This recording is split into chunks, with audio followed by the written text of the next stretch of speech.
जैसा कि हम आधुनिक भारत के प्रश्नों को देख रहे हैं, तो आज उसी सीरीज में हम लोग आधुनिक भारत के 50 महत्वपूर्ण प्रश्नों को देखेंगे। चैनल को ज्वाइन करने से पहले चैनल को सब्सक्राइब जरूर करें ताकि हमें वीडियो बनाने का मोटिवेशन मिलता रहे। तो चलिए डायरेक्ट बिना देरी किए हम लोग क्वेश्चन पे चलते हैं। पहला क्वेश्चन है, मुस्लिम लीग के निम्नलिखित में से किस अधिवेशन में मोहम्मद अली जिन्ना ने फूट डालो और भारत छोड़ो के नए नारे का निर्माण किया था? ये क्या थे? कराची सत्र 1943 में थे। निम्नलिखित में से किसने अखिल भारतीय ट्रेड यूनियन कांग्रेस की स्थापना में महत्वपूर्ण भूमिका निभाई थी? ये थे लाला लाजपत राय। अखिल भारतीय ट्रेड यूनियन की स्थापना हुई थी 1920 ईस्वी में। भारत के भीतर और बाहर क्रांतिकारी आंदोलन को सक्रिय रूप से भाग लेने वाले एकमात्र भारतीय राजकुमार कौन थे? राजा महेंद्र प्रताप। ये अफगानिस्तान के अंतिम हिंदू राजा थे। अफगानिस्तान के अंतिम हिंदू राजा राजा महेंद्र प्रताप। निम्नलिखित में से कौन 19वीं सदी में सामाजिक और धार्मिक सुधारों का सबसे महत्वपूर्ण कारण था? ये था पश्चिमी शिक्षा और जागरण।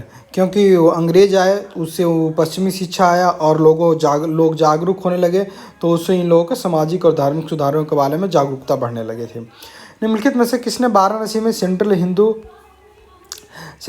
कॉलेज की स्थापना की थी, जिसे बाद में बनारस हिंदू विश्वविद्यालय बना दिया गया था? ये थे हमारे मदन मोहन मालवीय। इसकी स्थापना कब हुई थी? इसकी स्थापना हुई थी 1916 में। उसके बाद आगे देखते हैं, कर्नाटक युद्धों में पूर्व संध्या पर फ्रांसीसी और अंग्रेजों की सापेक्ष स्थिति के संदर्भ में निम्नलिखित टिप्पणियों पर विचार करें। अंग्रेज ईस्ट इंडिया कंपनी की स्थिति फ्रांसीसी ईस्ट इंडिया कंपनी से बेहतर थी। फ्रेंच की नौसेना शक्ति अंग्रेजों से श्रेष्ठ थी। केवल एक, इसमें से केवल एक सही है। ब्रिटिश साम्राज्य के एक अभिन्न अंग के रूप में भारत में जिम्मेदार सरकार की प्रगतिशील प्राप्ति की दृष्टि से प्रशासन की प्रत्येक शाखा में भारतीयों की बढ़ती संगति और स्वशासी संस्थाओं का क्रमिक विकास। उपरोक्त कथन को मांटेग्यू घोषणा के रूप में जाना जाता है। निम्नलिखित में से कौन ICS भारतीय सिविल सेवा में चयनित होने वाले पहले भारतीय थे? ये थे सत्येंद्र नाथ टैगोर। निम्नलिखित कथनों पर विचार करें। 1857 के विद्रोहियों का कोई स्पष्ट दृष्टिकोण नहीं था। विद्रोह के कई नेता विश्वासघात के कारण पराजित हुए। सही है, इसमें से दोनों सही है, क्योंकि जैसा कि हम 1857 की क्रांति के बारे में जानते हैं, इसका ये बिना उद्देश्य के क्रांति था और इसमें बुद्धिजीवी वर्ग साथ नहीं दिए और इसमें कई लोगों जो कि विश्वासघात के कारण ही सिर्फ युद्ध को हार गए। द्वैत शासन शब्द का प्रयोग सरकार में किया जाता है। भारत का 1919 यह निम्नलिखित में से किसके लिए पहला कदम था? ये था स्थानीय स्वशासन का पहला कदम। स्थानीय स्वशासन इस समय थे। स्थानीय स्वशासन का जनक रिपन को माना जाता है। और अगर इतिहास में हम देखते हैं तो चोल काल जो है स्थानीय स्वशासन के लिए जाना जाता है। चोल काल में सबसे पहले पंचायत का विकास हुआ था और चोल काल जो है स्थानीय स्वशासन के रूप में सबसे पहले जाना था। जैसे कि गणराज के रूप में हमारा लिच्छवी या यूँ कहीं वैशाली जाना जाता है, सबसे पहला गणराज। निम्नलिखित में से कौन 1857 के विद्रोह में सतारा का नेता था? रंगो बापूजी गुप्ते। सतारा का नेता था रंगो बापूजी गुप्ते। मदन मोहन मालवीय ने हिंदू महासभा की स्थापना कब की थी? मदन मोहन मालवीय ने 1914 ईस्वी में हिंदू महासभा की स्थापना की थी। बिहार के 106वें स्थापना दिवस का विषय क्या है? ये उस समय का करंट क्वेश्चन रहा होगा। तो इसका विषय था ए, चंपारण सत्याग्रह की शताब्दी, दहेज और बाल विवाह का उन्मूलन। ये बहुत ही चर्चित विषय है। अभी भी बिहार सरकार या भारत सरकार भी दहेज को और बाल विवाह को जड़ से ख़त्म करना चाहते, फिर भी अमूल चूल दूर दराज अभी भी ये समाज में मौजूद है और ये ख़त्म नहीं हो पा रहा है। क्लाइव के दोहरे प्रशासन के बारे में निम्नलिखित में से कौन से सही कथन है? इसने अंग्रेजों और नवाबों के बीच तत्काल संघर्ष का जन्म दिया। इसने एंग्लो मराठा संघर्ष का नेतृत्व किया। इसने सत्ता को जिम्मेवारी से अलग किया। केवल 3, इसमें से 3 जो है सही है, बाकी दोनों गलत है। निम्नलिखित ईस्ट इंडिया कंपनियों पर विचार करें। British East India company, Dutch East India company, Danish East India company, पुर्तगाल East India company, French East India company, Swedish East India company. तो हमें इसे क्रम में देखते हैं तो ब्रिटिश ईस्ट इंडिया कंपनी आई थी 1602 में स्थापित हुई। उसके बाद डच ईस्ट इंडिया कंपनी स्थापित हुई थी।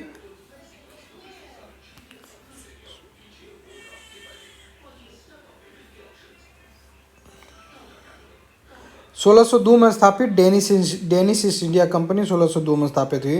1616 में स्थापित पुर्तगाल ईस्ट इंडिया कंपनी। 1627 में स्थापित फ्रेंच ईस्ट इंडिया कंपनी। 1664 में स्थापित स्वीडिश ईस्ट इंडिया कंपनी। 1731 में स्थापित। तो इस प्रकार से हम इसका डिस्क्रिप्शन में आप देख सकते हैं। तो इसका आंसर 1 2 3 4 5 6 ये सीधे सीधे क्रम में है। 1 2 3 4 1 2 3 4 5 6 ये क्रम में है। आगे देखते हैं। भारत में लॉर्ड विलियम बेंटिक के कार्यकाल के समान में इस कार्यकाल के दौरान निम्नलिखित में से किस बुराई के खिलाफ नियम पारित किए गए थे? विलियम बेंटिक 1 2 3 इसका आंसर है 1 2 3 1 2 1 2 3 सती का अभ्यास, ठगी, गुलामी, मानव बलिदान। तो सती का अभ्यास, ठगी और गुलामी ये तीनों के खिलाफ किया गया था। Vernacular press act Lord Lytton के समय में पारित किया गया था। मजिस्ट्रेट को एक सुरक्षा जमा करने का अधिकार दिया था जिसे प्रिंटर द्वारा बॉन्ड का उल्लंघन करने पर जब्त किया जाता था। लॉर्ड रिपन के समय में निरस्त कर दिया गया था। 1 2 3 तीनों सही है। जैसा कि हम कहते आ रहे हैं कि ये लॉर्ड लिटन के समय में पारित हुआ था 1873 में, और उसके बाद लॉर्ड रिपन के समय में ये फिर रद्द कर दिया गया था 1878 में। 1942-43 के बंगाल अकाल के क्या कारण थे? इसके कारण थे फफूंद का जनित रोग, धान की फसल को नुकसान, बर्मा पर जापानी कब्जा, चावल की जमाखोरी। ये तीनों इसके कारण थे। गांधी जी ने किसके विरोध में सत्याग्रह सभा की स्थापना की थी? रौलट एक्ट के विरोध में। रौलट एक्ट जिसमें लाला लाजपत राय को लाठी से चोट लगने के बाद उनकी स्वर्गवास हो गया था। तुलसीदास और सूरदास के बारे में निम्नलिखित कथनों पर विचार करें। तुलसीदास जहाँ भगवान राम के भक्त थे वहीं सूरदास कृष्ण के भक्त थे। तुलसीदास को जहाँ सगुण भक्ति संत माना जाता है वहीं सूरदास को निर्गुण भक्ति संत माना जाता है। इसमें से केवल एक सही है। वास्को डी गामा की मृत्यु भारत के किस स्थान पर हुई थी?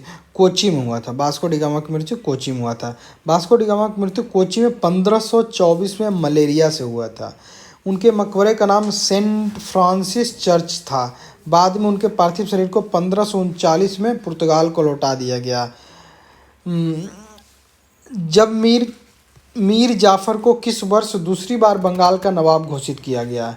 ये 1763 में।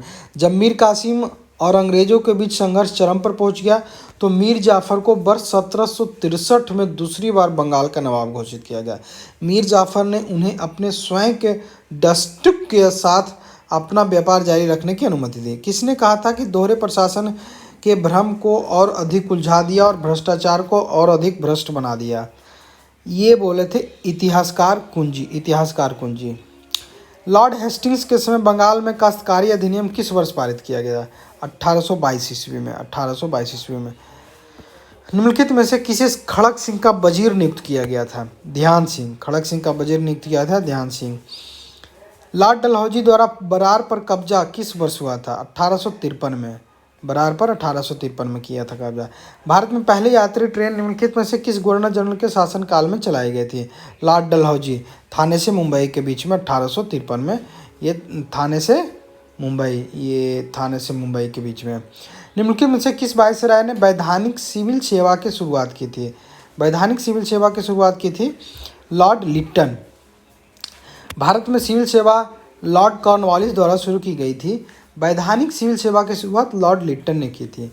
लॉर्ड बेवेल के वायसराय के दौरान निम्नलिखित में से कौन सी घटना घटी? गांधी जी और जिन्ना के बीच CRR फार्मूला पर चर्चा हुई। रॉयल इंडियन नेवी विद्रोह हुआ। INA परीक्षण हुआ। संविधान सभा का पहला सम्मेलन आयोजित हुआ। नीचे देखिए 1 2 3 4 ये सभी हुआ था। उनके समय में ये चारों घटना घटी थी। आगे देखते हैं। लॉर्ड कर्जन द्वारा किए गए निम्नलिखित सैन्य सुधारों में से कौन से सही हैं? देसी रेजिमेंटों का पुनर्निर्माण लॉर्ड कर्जन द्वारा किया गया। अधिक मोपला, गोरखा और पंजाबियों के साथ पैदल सेना और घुड़सवार सेना का निर्माण किया गया था। रॉयल नेवी ने भारतीय रक्षा को अपने कब्जे में ले लिया था। इंपीरियल कैडेट को कोर्स शुरू किया गया था। 1 2 3 4 ये सभी किया गया था।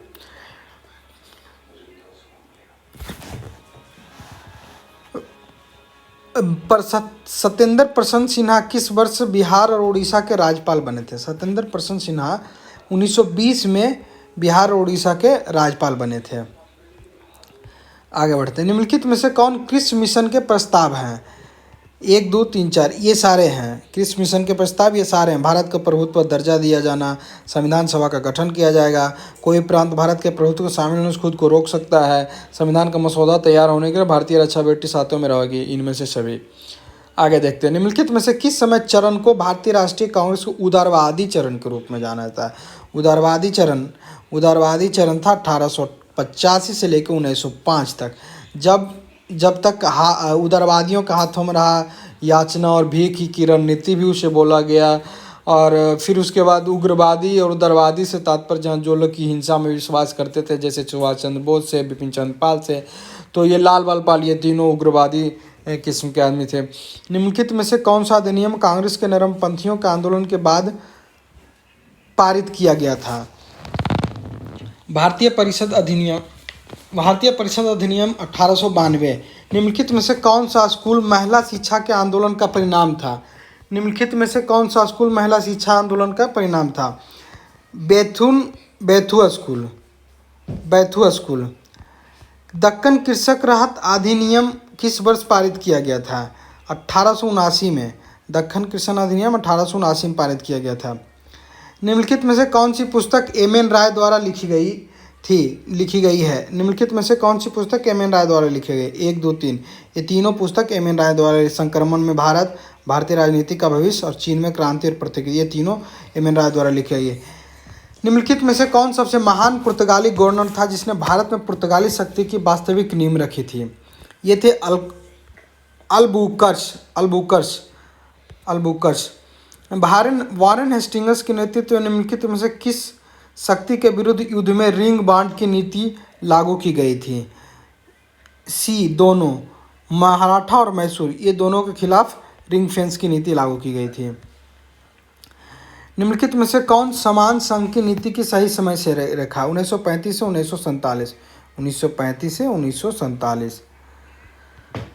निम्नलिखित में से किसने मद्रास लेबर यूनियन की स्थापना की थी? बी कल्याण सुंदरम मुदलियारम, बीपी वाडिया, ये दोनों मिलकर इसकी स्थापना किए थे। निम्नलिखित में से कौन सा बैंक यूरोपीय दिशा निर्देशों के तहत पहला वित्तीय बैंक था जिसे भारत में 1770 में स्थापित किया गया था? यह था बैंक ऑफ हिंदुस्तान। निम्नलिखित में से को उनके शासन के कालानुक्रमिक क्रम में व्यवस्थित करें। 1, 3, 2, 4। इसका आंसर है 1 बालाजी विश्वनाथ, बाजीराव, माधवराव सबसे अंतिम में थे। 18वीं शताब्दी के दौरान निम्नलिखित में से कौन भारत का प्रमुख आयात नहीं था? वस्त्र तो भारत से ही निर्यात किया जाता था, आयात का ये विषय नहीं था। आत्मीय सभा की स्थापना निम्नलिखित में से किस राजनीतिक नेता ने की थी? राजा राम मोहन राय। आत्मीय सभा की स्थापना किए थे राजा राम मोहन राय ने। कॉर्नवालिस द्वारा कार्यान्वित 1793 की योजना के अंतर्गत भारत का सर्वोच्च दीवानी न्यायालय कौन सा था? सदर दीवानी न्यायालय सर्वोच्च न्यायालय था। भारत में प्रथम अकाल आयोग की स्थापना कब हुई? 1878 ईस्वी में। 1878 ईस्वी में प्रथम अकाल आयोग की स्थापना 1878 में सर रिचर्ड स्ट्रेची के द्वारा। निम्नलिखित में से किसे स्वतंत्र भारत के पहले स्वास्थ्य मंत्री के रूप में नियुक्त किया गया? अमृत कौर। तो जैसा कि हम लोग ये 50 क्वेश्चन देखे आधुनिक भारत के, तो इसमें से बहुत ये सारे इंपॉर्टेंट क्वेश्चन हैं और ये कंटिन्यू एग्जामिनेशन में पूछे जा रहे हैं। किसी भी प्रकार के एग्जामिनेशन, चाहे पीसीएस हो, यहाँ तक कि कभी कभी यूपीएससी में भी ऐसे क्वेश्चन पूछे जाते हैं जो कि वन लाइनर क्वेश्चन होते हैं। और पीसीएस, एसआई, अभी लेखपाल का एग्जाम होने वाला उसमें। तो इस प्रकार से आगे हम आधुनिक भारत के और क्वेश्चन को देखेंगे और अन्य विषय पे भी हम इस प्रकार के वीडियो बनाएंगे। तो वीडियो देखने के लिए धन्यवाद।